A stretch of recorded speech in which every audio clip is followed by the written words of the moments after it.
Welcome back to the CXO Cast, an open conversation about leadership in scaling technology businesses. In this episode, Rory and I discuss how leadership changes as companies scale and how leaders can scale with their organizations.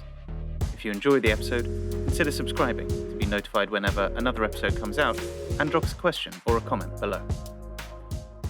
So what you were discussing about trust is, something that is much more easy to build in small teams because you have the opportunity to spend. Do you disagree? But my question was going to be, as you start moving from a team of 10 to a team of 100 or 500 or 1,000, having that level of interpersonal, having the time to spend time with people. There will be some people in the business who you just don't interact with on a regular basis. Yeah, that is true, and I think that what I've started to notice is that being the CEO of a company of 5 to 15, let's say, is completely different to being the CEO of a business that's 100 plus. How so? Typically, the amount of time that you have to invest in more administrative, process-related stuff, the amount of process that you need in the organization, how you have to behave as a CEO, the way you interact with people, that sort of stuff changes fundamentally, in my view, as you get over 100 people from when you're very, very small. And so the key thing is that what I've noticed is that there's more similarity, in my view, because I speak to a lot of other CEOs who are, bigger company CEOs, let's say 500,000, 1,000 people or something like that, much larger. The personality and the types of things that you have to do, in my view, as a CEO of a 100-person company is more similar to being a CEO of a company of 500 people than it is to something of 5 to 10 to 15 people. Now, bear in mind that we are 15 people. We are about 100-person company at this particular point in time. Now, what's interesting is that I personally think it's a little bit of an excuse when CEOs will say, oh, well, I don't have the time to be able to do that, to invest with the staff or other people and stuff like that. Of course, if you're a 10,000 person company, you're not going to be able to do it with every single person, but you have to make yourself accessible. They are not, I would say that they are entirely different things. Being accessible and not being able and not making the time for the people are two fundamentally different things. And my view is that I, at this particular point in time, try to make a concerted effort to give every single person in the organization one-to-one time with me every 2 months approximately. And that's something I never want to lose. I know if you become a 1,000-person company, I've spoken to other CEOs about this, and they said, I used to do that, but you can't do it. You just can't do it as a 500-person company. But coming back to the trust point, I think that I've noticed a lot of the time, even at this size of company, with people who have worked in companies of this size previously, they are always shocked getting onto a call with, not always, but not infrequently, shocked getting onto a call with me, either in the interview or afterwards, because they just see how relatable I am as a person, Bob. I was going to say, is it something you say that shocks them specifically? They just get me. Is it a Zoom background? Yeah, it's that sort of stuff. They're just like, he's a man of the people, sort of thing. But in all seriousness, no, but you are accessible. I was talking with a CEO of a business, founder CEO of a business of 18 people last week. Yeah, and she prides herself on being kind of totally accessible to people, having the door open, inviting people to kind of come in and spending that one-on-one time with her. Yeah. 18 people is tough. She was finding that was taking up 20 to 50% of her time. Wow. Which is a lot. That's a hell of a lot of time. Yeah. Look, I'll be honest, my Fridays, now I've just realised it is 20% of my time by default. I've just realised that by the calculation. But my Fridays are basically one-to-ones back to back. And I basically do this rotating schedule. I don't manage that, I have to say. I'm fortunate enough to have somebody who can manage that on my behalf, because I would do a horrendous job of that. But I do think that people would say, God, that's a huge amount of time. You could be doing so much more valuable stuff. But I actually think that part of your job as a CEO, this is my interpretation of it. I'm not saying that this is how other people should be a CEO or anything like that. And people could go, you're completely wrong. Legitimate. Absolutely legitimate. But my view is part of my job is to be there to listen, actually. Because I'm only there, like, I'm the same as everybody else. Just because I've got CEO next to my name doesn't mean that I'm somehow special. I have a bit more responsibility in the organisation and things that I need to be aware of. But fundamentally, it's my job to do the right thing by our customers, the people in our organisation, our investors, the shareholders, everybody. Everybody is a stakeholder to me. And I need to give all of those people room to be able to actually have an honest conversation with me, to be able to air their views. Not just the good stuff, but the bad stuff as well. So whenever I do one-to-ones with people, I always ask a fairly standard set of questions. And one of the things I always ask is, what's annoying you at the moment? What is it you don't like? What is it we're doing badly that we could do differently?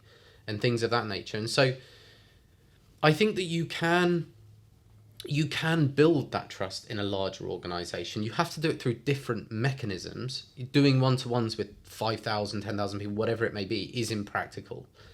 But if I was that person, the first thing that I would do, honestly, I've thought about this, if I was to become a CEO of another company, the first thing I would always do is spend probably the first month to month and a half just getting to know the people, just learning about who they are, what they do, why they do stuff, what energizes them, what doesn't energize them. You're not going to, if it's a huge organization, you're not going to have the ability to do that for every single person, but you'll get a pretty good feel. Whether I do it for a month, month and a half, week, 2 weeks, I don't know, but it would depend on the situation. But the key thing is that I think you have to understand your operating environment, and the people of your organization are a fundamentally important part of that. Mm-hmm. So you spoke a little bit about recruitment and spending time trying to get to know the people during the recruitment process. Yeah. It's a huge question at the moment, not just for Gravity, but for anyone listening who's trying to run a business in what is a kind of increasingly uncertain time. How do you think about finding the right people? How do you think about, in a world where you have to scale Gravity in a way that will require you to hire 30, 50 plus people in a year, how do you look for the traits that are going to make people successful in this organization from the outside? I mean, how can you do that? How can you identify those traits? It's tricky. It is difficult. I think you have to be clear in your own mind first, though, about your values, actually, It's interesting because one of the things I've always thought about is, I remember in the very early days of Gravity, that people would say, oh, you've got to work out your values. I'm not sure I believe in that, actually, the company's values. I think that when you're small, the company's values are fairly one and the same as that of the management team, typically. If you're like sub 10 people, I say management team, you're like founders and all this sort of stuff. And what I would say is, as a large organization, if you're trying to, let's say, grow by 50% or whatever it is in terms of your head count, you do, when you're a scale up, and maybe we'll come on either in this episode or a later episode to talk about the difference between what I would see a startup and a scale up being. But when you are truly scaling your business, I think by that point, before that point, you really need to know your core values as an organization and how these permeate through the organization. Because to grow that volume of people, you can put people through like interview processes and 2-3 steps, and have they got the technical skill to do X or Y. But that's, again, it comes back to that thing about when I interview people. I always I interview a lot of people at every single layer within Gravity, because interviewing is one of the things, and getting the personality right is one of the most important things from my perspective. And even if they don't have exactly the right technical knowledge, if you get somebody who has the right ethos, who has the right values, who has the right intensity, the right passion. I mean, I'm using our values, right? Our values in an organization are passion, do what it takes, and professionalism. Those are the three from our perspective. So whenever I'm speaking with someone, I'm always looking for those three in them. And they're all equally as important, but I have to get that sense of passion and intensity and a real hunger and fight to want to achieve stuff. And that's what I always look for. If you find that in someone, and somebody who can get that balance with professionalism as well, for me, we should be able to find a role for them in the organization. And how do you set those values? Because I think there's a whole kind of industry dedicated to kind of corporate value setting and kind of consulting big businesses on how they kind of reset values and how they brand values. When you're going from startup to scale up, I'm imagining the process is much more organic and it's much more related to those kind of 3 or 4 keystone people who are going to work to scale up different parts of the org. So how do you kind of pull that together? It's a good question. I mean, I can explain how we did it. Yeah, what was the process? So I remember how we did it was we had some values that were set, but nobody could remember them. And that immediately said to me is like, these are a complete waste of time. If you can't remember the values, you got a real problem. Yeah. And so we did a management offsite actually in New York. Okay. And so all of the management team were there, and we tried to characterize the things that we liked about not just about ourselves, but other people in the management team as well, about in the organization as a whole, about the task at hand that we had ahead of us, about we looked at all these different characteristics.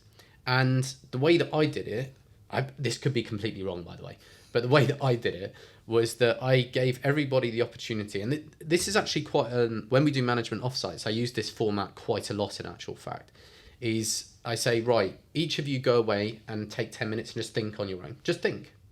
I think that's one of the things as management members, and I notice it in my own management team, and I'm a massive, I'm poor at this as well, is don't take enough time to actually just sit and think. So I try to enforce people to just sit and think about the subject for a period of time. And just come up with their ideas. Why? What do you like? All that sort of stuff. And then get typically 2 people working together, and they work out, okay, well, that's interesting what you said. These were my ideas. How did we come up with it? And then what we did is we basically got everybody back together as a group, and we put everything up onto a whiteboard, and we voted on different things. And being honest about it, I had very strong views on these particular things, and there were certain things I was like, I feel too strongly about this, this has to be on the list, basically. So there were certain things that it wasn't entirely sort of like, oh, everybody will all vote and everybody will get, because that works you have to be really careful. That's one of the most difficult things as a CEO is listening, giving people the opportunity to vote and to talk about stuff, but ultimately you are the ultimate responsibility on stuff, and you have to make sure that if you go to bed at night and you think, I'm not 100% comfortable with that, you have to go and change. You have to do something about it. You can't just let it sit. And so from my perspective, there are certain times where I will have to say, I appreciate what you're saying, and I've listened to what you've said, and it is completely valuable, and I understand your perspective, but my perspective is this, having listened to all of the different perspectives, and this is the direction we will go in. And that is a very important management skill. And so that was effectively the approach that we took with the value setting. And we did come up with these 3 core ones. And there was, generally speaking, good consensus. There were, I say, one, the do what it takes and the fight one, the intensity one is a big one for me. And that was one that I had to sort of say, no, this has to be here, basically. And that was how we did it. Could be wrong.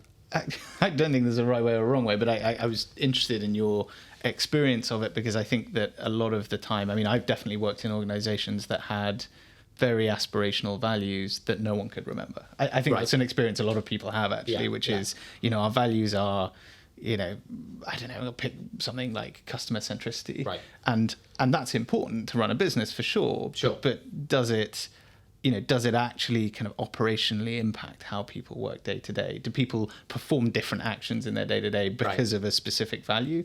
In a lot of the businesses I've worked in, simply not. I guess then how do you then take it a step further and build in something that actually reflects those values?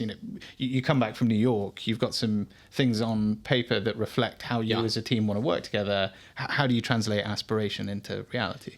Yeah, it's a subtle point then at that point. It's about how do you actually go and implement it effectively. And a lot of it's about consistent messaging, but also different types of messaging. So in your one-to-ones. So what I've always noticed is that as a CEO, you have to be very adaptable in the way that you communicate, in the sense that you might need to communicate on a one-to-one basis. You will need to communicate to a room of 100 people. You will need to be able to communicate maybe via a podcast or whatever it may be. So you need to have different mediums through which you can communicate. And it's that consistent message and how you behave and how your management team behaves as well on a minute-to-minute, second-to-second, day-to-day, whatever it may be basis. That for me is fundamentally important, that you live. I always find it quite incredible when a good example for is I think that, you know, through the COVID period, it's, I think, well reported that the government in the UK, for example, were, I think, having parties and all this sort of stuff, right? Now, they were setting the rules at that particular point in time to do with how they wanted people to behave. You can't expect people to behave in a way that you do not hold yourself accountable to the same standards. I mean, that's just completely illogical. Yeah. And I'm not saying this to sort of make a political point. Yeah, I don't care about that whatsoever. It's a point about management. I think that horse might have bolted. Yeah. Current affairs. But the key point is that you have to make sure that your management team. So I know that some of them hate me for this, but if I ever see, for example, I'm a massive stickler for, in this world that we live in at the moment, there's a lot of asynchronous communication, things like Slack and stuff like that, right? It's not, so if I ask you a question today in person, and I say, hey, Bob, what are you doing tomorrow? Or I had a really bad example, but whatever it may be, in an asynchronous world, I have no idea if you've read that. Yeah. I have no idea if you're actioning it, if you're doing something, and that to me is part of the professionalism point. And all these points is, I'm a massive stickler for every single example. As soon as you allow one thing to go, you set a precedent. And so you can't allow it. You have every single instance. And that is fundamentally the most annoying thing about management, right? Slack. No, not Slack. No, actually, I think Slack is incredibly valuable and very useful. But for me, it's the monotony of management, right? Leadership, and this is the key thing, is leadership and management are two fundamentally different things from my perspective, because maybe we'll come on and talk about this either in this session or a different one, but the management is about making sure that the values, the principles, the goals, the tasks, you know, whether you're using OKRs, whatever it may be, that you are consistently hitting them. Consistently, time and again, and you're always coming back to them. And that's where data is very important in the organization, is it gives people, when you're measuring stuff and things like that, it gives people the visibility of it. But from my perspective, it is about that consistent, how do we go and implement it? We set the values, we rolled it out through things like all hands calls and all this sort of stuff, but it's about people, you have to behave in that way. You have to behave in that way. You can have as many signs on the wall as you want, but unless you actually behave in the way that you're saying that you want people to behave, and that you live and die by those as well, that's the key thing. So I have a principle within the organization that anybody messages me, anybody emails me, they will always get a response, always. And that's part of the professionalism point. Whenever you have a meeting, 24 hours after it, you follow up as a minimum and say, thanks for the meeting, appreciated the time. These are things that are just complete fundamental basics to be able to make sure that things happen in an orderly way. And the passion and the intensity and all that sort of stuff that comes after it, they are equally as important. They are things that I've noticed in myself that I just want. I gel with people better if they have that passion, that professionalism. And that's why in some ways it is selfish, the values, to an extent, because they're things that I'm like, well, I know this is, in order to be able to move the organization from here to here, I know we need to be surrounded by people like this. And so those were the things that I typically did. Thank you for joining us on the CXO Cast. We hope you enjoyed the episode and gained some insights into the world of leadership in scaling technology companies. To stay up to date with our latest episodes, please subscribe and follow us on your preferred platform. Whether you're a founder, a CXO, or just an interested listener, we'd love to hear back from you, so do reach out to us through our social media channels. Until next time, keep scaling. This is the CXO Cast.